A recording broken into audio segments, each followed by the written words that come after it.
Grabe, napakaswabe ng setup ni Sir.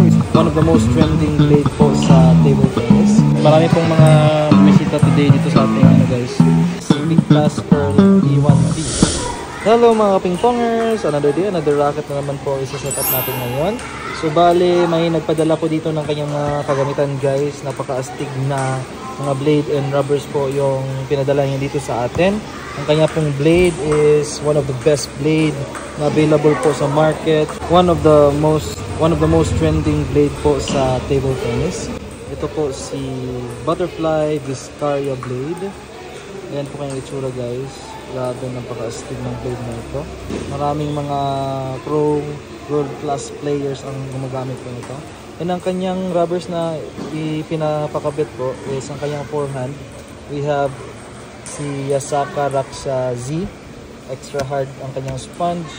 Yan, ito po si Raxa guys. And ang kanyang backhand naman po is si Victas Curl P1V.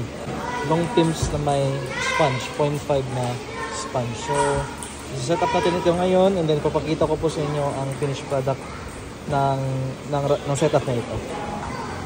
And guys, so napadikit na natin ang kanyang napakastig na rubber.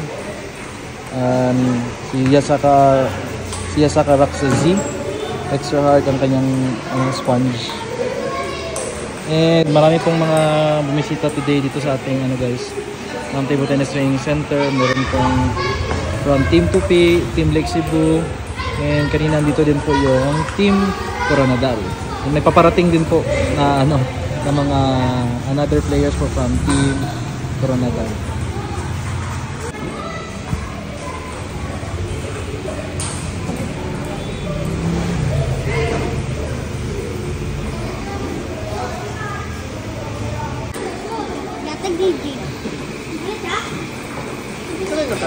Rush!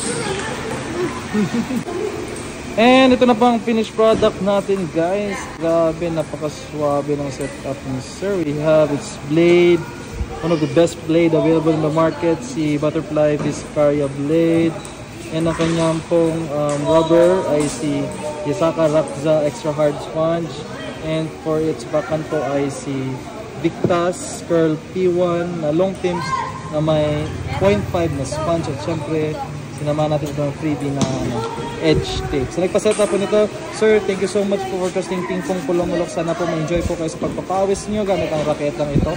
And sa mga gusto pong magpa-set up ng raketa or mag-inquire, mensahe na po direkta dito po sa FB page Ping Pong Pulong-Mulok.